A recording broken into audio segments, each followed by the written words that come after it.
अस्सलाम वालेकुम स्टूडेंट्स। आज का जो हमारा टॉपिक है that is welding joints, welding position and welding defects. पिछली वीडियोस में हमने स्टडी किया है कि SMAW क्या होती है, sheet metal arc welding, GMAW gas metal arc welding, gas tungsten arc welding या कि GTAW, और स्पॉट वेल्डिंग भी हमने स्टडी की है। इसके अलावा हमने ऑक्सी फ्यूल गैस वेल्डिंग भी हमने स्टडी किया। तो उन वेल्डिंग्स के अंदर हम क्या किस तरह के जॉइंट्स बनाते हैं, उसकी हम वेल्डिंग के लिए जो हमारी टॉर्च इस्तेमाल करते हैं या इलेक्ट्रोड इस्तेमाल करते हैं उसकी क्या पोजीशन होती है, और वेल्डिंग के दौरान या पोस्ट वेल्ड के क्या डिफेक्ट्स होते हैं। तो आज की वीडियो में हम ये स्टडी करेंगे। तो स्टार्ट करते हैं। वेल्डिंग जॉइंट्स, देखिए हमारे पास यूजुअली जो मेजर जॉइंट्स होते हैं वेल्डिंग के वो 5 होते हैं। एक बट जॉइंट है, एक कॉर्नर जॉइंट है, लैप जॉइंट है, टी जॉइंट है और एज जॉइंट है। बट जॉइंट के अंदर हम क्या करते हैं कि दो पैरेलल प्लेट्स या कोई भी दो पैरेलल पार्ट्स को रखते हैं और उसके दरमियान में हम वेल्ड करते हैं। इसको आप विद फिलर मेटल और without filler metal both the ways आप you can make a butt joint. दूसरा आपका आता है कॉर्नर जॉइंट। कॉर्नर जॉइंट में क्या होता है कि आपके पास कोई भी आपके पास दो शीट्स हैं, दो प्लेट्स हैं या कोई भी दो चैनल्स हैं, उसके आपको दो कॉर्नर्स पे से आपको जॉइंट बनाना हो, दो कॉर्नर आपको जॉइन करने हो और वहाँ पे आप वेल्ड कर रहे हैं, तो that is called a corner joint. फिर आता है टी जॉइंट। टी जॉइंट में क्या है कि आपके पास दो प्लेट्स हैं या दो शीट्स हैं, इसको आप एक शीट के ऊपर दूसरी शीट आप परपेंडिकुलर खड़ी करते हैं और उसके परपेंडिकुलर खड़ा रख के उसको इस साइड से जो ये पोर्शन है यहाँ से वेल्ड करते हैं और उसके अगेंस्ट जो उसका बैक का पोर्शन होगा वहाँ से वेल्ड करेंगे। तो आपका जो फाइनल आपका जो स्ट्रक्चर आएगा that would be in a form of T, जैसे टी जॉइंट कहते हैं। फिर लैप जॉइंट क्या आता है, जिस तरह से हमने स्पॉट वेल्डिंग में देखा था कि लैप जॉइंट में क्या होता है कि दो प्लेट्स या दो शीट्स जो हैं वो आपकी एक के ऊपर एक रखते हैं और उसको फिर यहाँ साइड से हम जॉइन कर सकते हैं या फिर इसके ऊपर से अगर स्पॉट वेल्डिंग किया तो इसके ऊपर से हम स्पॉट लगाएंगे जो कि पूरा दोनों शीट्स को जॉइन कर देगा। पांचवा आपका पास आता है एज जॉइंट। एज जॉइंट में क्या है कि आपके पास कोई भी दो चैनल हैं या कोई भी दो शीट्स हैं, कोई भी दो स्ट्रक्चर्स हैं, आपको उसको उनके एज से जॉइन करना हो, ठीक है। तो it's just like a corner joint. तो हमने इसको इन दोनों के एजेस को, जो दो एजेस हैं, इनको हमने यहाँ पे जॉइन किया है फ्रॉम वेल्डिंग।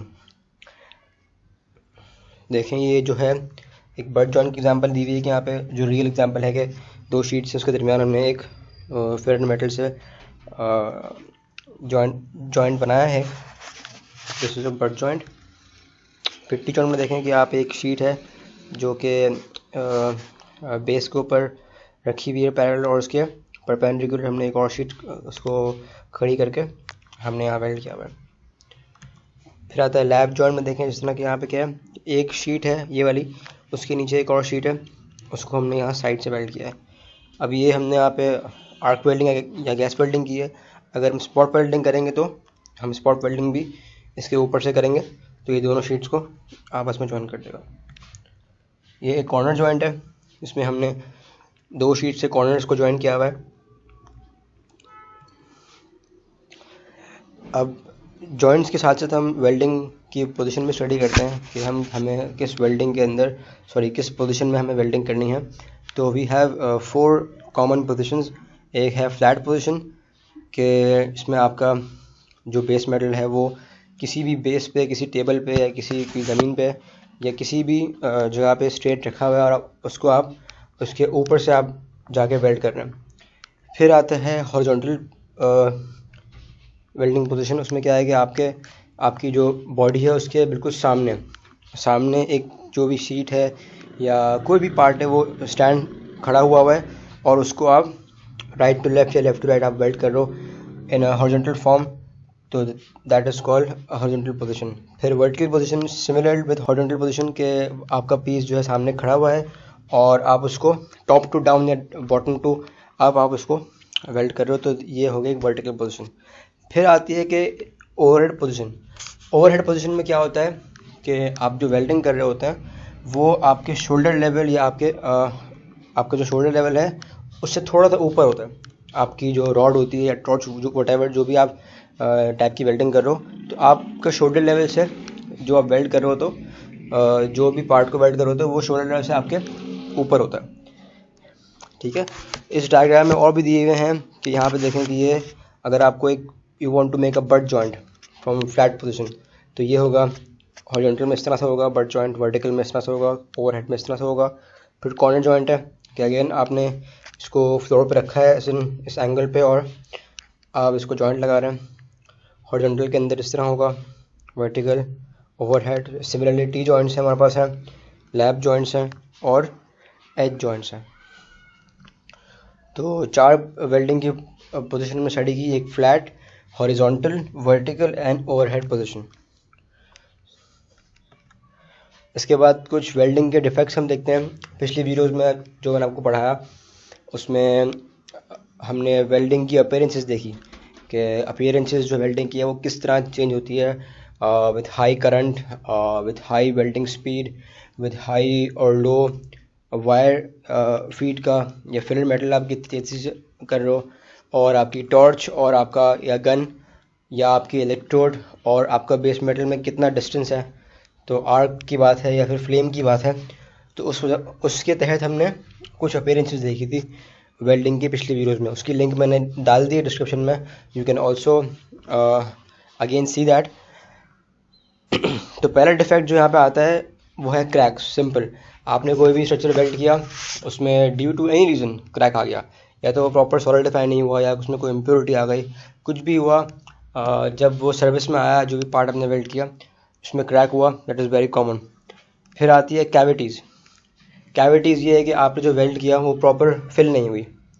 इसको आगे देखते भी हैं, इसकी डायग्राम। फिर है सॉलिड इंक्लूजन्स, जो आप अगर आप वेल्डिंग कर रहे हैं और इन्वायरमेंट से कोई इम्प्योरिटी आ गई या कोई भी पार्टिकल आके आपके वेल्ड पूल के अंदर जब वो मेल्ट था, जब वो मेटल फॉर्म में था और उसमें आके वो अटैच हो गया, तो आपका पूरा जो जॉइंट है वो ख़राब करेगा। इम्परफेक्ट शेप और अनएक्सेप्टेबल कंटूर, ये किस वजह से आता है कि आप प्रॉपर अगर आपके पास स्किल नहीं है वेल्डिंग का, if the person who is doing the welding is not skilled enough, तो फिर ये इस तरह के डिफेक्ट आते हैं। फिर एक आती है इनकम्प्लीट फ्यूजन। आपका जो फिलर मेटल है या आप दो पीस को ज्वाइन कर रहे हैं वो आपस में फ्यूज़ नहीं हुए पूरे, वो आपस में पूरे ज्वाइन नहीं हुए, तो this is called incomplete fusion. और फिर दूसरे और बहुत से डिफेक्ट्स हैं, तो इनकी डायग्राम्स देखते हैं। अब देखें कि आइडल वेल्ड क्या है, कि आपके पास स्ट्रक्चर है, आपने इसके अंदर एक पूरा जो फिलर मेटल है और या फिर आपने दोनों को मेल्ट करके इनको ज्वाइन किया, तो ये आइडल मेटल है, वेल्ड है, सॉरी। दूसरा है क्रैक्स। क्रैक्स में ये है कि अगर आप अपनी वेल्डिंग करके उसको बहुत या तो जल्दी क्विंच कर रहे हो, उसको बहुत जल्दी ठंडा कर रहे हो, ठीक है, तो इस वजह से क्रैक्स हो सकते हैं। बाकी क्रैक्स इसके होते हैं कि अगर कोई इम्प्योरिटी आके अटैच हो गई उसमें या कोई डस्ट पार्टिकल आ गया, ठीक है, कोई भी तरह का, तो क्रैक्स आपके इसमें जो फाइनल जॉइंट होगा आपको उसमें आ सकते हैं। पोरोसिटी किस वजह से होती है? पोरोसिटी आपकी ड्यू टू गैस इंट्रैप्शन होती है। अगर आपका कोई गैस का पार्टिकल आके उसमें अटैच हो गया है जब वेल्डिंग हो रही है तो उसके दौरान, या कोई भी ऐसा पार्टिकल आ गया है, तो वो पोरोसिटी हमेशा कॉज करेगा आपको। पोरोसिटी जो है यूजुअली गैस का मॉलिक्यूल होती है, कि कोई भी ऑक्सीजन का मॉलिक्यूल है या हाइड्रोजन का मॉलिक्यूल है जो कि पोरोसिटी कॉज करता है और अंदर से हॉलो होता है, खोखला होता है, पोरस मटेरियल होता है, जो कि डिज़ायरेबल नहीं होता कोई भी joint when it is in service. Undercut किस तरह से आता है कि आप देखते हैं कि आपको पता होगा कि जो मेटल होता है, हम जितनी भी हमने जो वेल्डिंग की टाइप्स पढ़ी अभी, वो सारी मेटल्स पे पढ़ी। आपको पता होगा कि मेटल का एक थर्मल एक्सपेंशन और थर्मल कॉन्ट्रैक्शन का उसमें प्रॉपर्टी होती है मेटल के अंदर। तो जैसे ही हम वेल्ड कर रहे होंगे, हमारा जो मेटल है वो ठंडा होगा, तो क्या करेगा, वो कॉन्ट्रैक्ट होगा। तो ये देखें, ये कॉन्ट्रैक्शन की वजह से यहाँ पे अंडरकट्स मौजूद है, ठीक है। दीज अंडरकट्स लीड टू क्रैक्स, तो ये अंडरकट्स भी अनडिजायरेबल होता है हमारे लिए, ठीक है। फिर यहाँ पे है स्लैग इंक्लूजन। बाद वक्त क्या होता है कि जब हम जो हमारा SMAW का वेल्डिंग होती है, इसमें हमारा इलेक्ट्रोड जो होता है उसके ऊपर पूरा फ्लक्स कोट हुआ होता है, या in case of submerge arc welding जिसमें हम पाउडर फॉर्म में फ्लक्स इस्तेमाल करते हैं, तो अगर वो फ्लक्स का पार्टिकल टूट के ड्यूरिंग वेल्डिंग आपके पूल में शामिल हो जाए, ठीक है, या फिर कोई आपने जो प्रॉपर वेल्ड को ठंडा होने का टाइम नहीं दिया, उसको कूल होने का टाइम नहीं दिया, और आपने उसको फ़ौरन से पानी लगा के या किसी भी तरह से आपने उसको ठंडा कर दिया, तो हो सकता है कि वो स्लैग प्रॉपर बन के ऊपर ना आए, जो स्लैग की लेयर बन के ऊपर आती है आपके वेल्ड पूल के ऊपर, वो ना आए और उसके अंदर ही रह जाए। तो ये स्लैग अगर इसमें रह जाएगी तो this would cause slag inclusion, and ये अगेन ये भी क्रैक्स की तरफ जाता है। फिर आपका स्पैटर आता है। स्पैटर मैंने आपको बताया था वीडियोस में, पिछली वीडियोस में, कि हाई करंट अगर आप इस्तेमाल कर रहे हैं तो उसकी वजह से स्पैटर होता है। फिर ये जो डायग्राम है, 7th डायग्राम है, इनकम्प्लीट फ्यूजन। इसमें क्या हुआ है कि आपने या तो वेल्डिंग की स्पीड बहुत तेज़ कर दी है, या आपने करंट जो है, अगर आप आर्क वेल्डिंग की बात करें तो आपका करंट जो है वो बहुत कम है, तो प्रॉपर यहाँ पे जो मटेरियल फिल होना चाहिए वो फिल नहीं हुआ, तो इनकम्प्लीट फ्यूजन रह गई यहाँ पे। और दूसरी ये किस पास होता है, ड्यू टू कि अगर आपका बेस मेटल और जो आपका फिलर मेटल है वो आपस में कंपैटिबल नहीं है। अगर कंपैटिबल नहीं होगा तो भी ये इनकम्प्लीट फ्यूजन का डिफेक्ट आएगा। और एक और इसमें रीज़न ये होता है कि आप अगेन थर्मल कॉन्ट्रैक्शन और थर्मल एक्सपेंशन की बात है यहाँ पे, कि जब वो ठंडा होगा तो कॉन्ट्रैक्ट होगा, अगर अंदर की तरफ से इंटरनली वो कॉन्ट्रैक्ट हो गया तो ये फ्यूजन कॉज करेगा।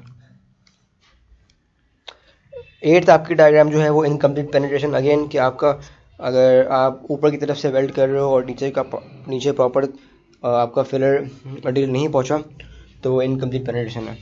इसलिए हम क्या करते हैं कि पासेस में करते हैं वेल्डिंग। पासेस मीन्स कि एक बार आपने थोड़ा वेल्ड किया, फिर उसके ऊपर वेल्ड किया, फिर उसके ऊपर वेल्ड किया, तो इस तरह से हम प्रॉपर वेल्ड करते हैं। ओवरलैप क्या होगा कि आपने जिस तरह अंडरकट देखा था कि अंडरकट में यहाँ से हमारे पास जो मटेरियल है वो कम था, तो ये भी आपका क्रैक लीड करता है। ओवरलैप में क्या कि आपने ऊपर एक्स्ट्रा जहाँ पे आपको वेल्ड की ज़रूरत थी वहाँ भी आपने वेल्ड कर दिया, तो ये क्या करेगा कि ये मोस्ट प्रॉब्ली ये होगा इसमें, क्योंकि ये पूरा अफेक्ट हुआ होता है इसकी हीट से, तो this may lead to crack as well. तो हमें इसको भी अवॉइड करना चाहिए, ओवरलैप को भी अवॉइड करना चाहिए। इसमें या तो क्रैक होगा या तो पूरा जो जॉइंट है आपका वो रिमूव हो जाएगा, वो जॉइंट टूट जाएगा। तो ये कुछ डिफेक्ट्स थे। इसके अलावा ये भी एक कुछ एग्जांपल्स दी हुई यहाँ पे हमने डिफेक्ट्स की। यहाँ पे देखें कि एक टी जॉइंट है, यहाँ पे लैक ऑफ फ्यूजन है, इधर इनकम्प्लीट पेनिट्रेशन है, हम जॉइंट बना रहे थे और यहाँ तक जो फिलर मटेरियल है वो पहुँचा ही नहीं। फिर यहाँ पे ये पोरोसिटी आ गई, गैस पॉकेट बना पे, ये अंडर कट देखें यहाँ पे इस डायग्राम में लैक ऑफ फ्यूजन है अगेन, कि वो प्रॉपर उसका जो हीट आपका बेस मेटल मेल्ट हुआ ही नहीं है, बस आपका फिलर मेटल ही जाके अटैच हो गया उसमें, तो प्रॉपर फ्यूज़ नहीं हुआ उसके अंदर, मिक्स नहीं हुआ, बॉन्ड नहीं बनाया उसने। फिर यहाँ पे देखते हैं कि आप ये जो पार्ट है इसमें रूट फेस इनकम्प्लीट पेनिट्रेशन है, पूरी आपका जो फिलर है वो आखिर तक नीचे तक आ गया, पूरा पेनिट्रेट नहीं हुआ। डी पार्ट में क्या है कि आपके पास स्लैग इंक्लूजन है, यहाँ पे देख सकते हैं आप, वो किस तरह से आती है कि आपका कोई भी इलेक्ट्रोड है जिस पर फ्लक्स कोड हुआ हो, जिस तरह शील्ड मेटल आर्क वेल्डिंग में है, या फिर सबमर्ज्ड आर्क वेल्डिंग में होता है जिसमें पाउडर फॉर्म के अंदर फ्लक्स इस्तेमाल हो रहा होता है, तो वो अगर आके इसमें अटैच हो जाए, वो टूट के या पाउडर फॉर्म उसमें आके अटैच हो जाए आपके वेल्ड पूल में, तो ये स्लैग इंक्लूजन बनाते हैं। अब ये अगर आप प्रॉपर सामने से देखेंगे तो आपको नज़र नहीं आएगा, बट इसका फेलियर जो होगा वो बहुत सडन होगा, विदाउट एनी इंडिकेशन के फेल होने जा रहा है, सॉफ्ट होगा, मुड़ेगा, ऐसा नहीं होगा, डायरेक्ट क्रैक होगा और ये फेल हो जाएगा। और लास्ट जो है अगेन अंडरकट है, जिसने हमने यहाँ पे देखा था कि अंडरकट हुआ हुआ है, यहाँ पे एक बट जॉइंट पे हुआ हुआ और यहाँ पे टी जॉइंट पे अंडरकट है। ठीक है, तो ये हमने यहाँ पे डिफेक्ट्स पढ़े। तो आज के लेक्चर में हमने क्या पढ़ा कि वेल्डिंग के जॉइंट्स के बारे में पढ़ा, वेल्डिंग के डिफेक्ट्स के बारे में पढ़ा, और वेल्डिंग की पोजीशन के बारे में पढ़ा कि किस पोजीशन में हम वेल्डिंग हमें इस्तेमाल करनी चाहिए। ठीक है, तो आपको आई होप आपने अगेन कुछ ना कुछ यहाँ पे सीखा होगा। Thank you.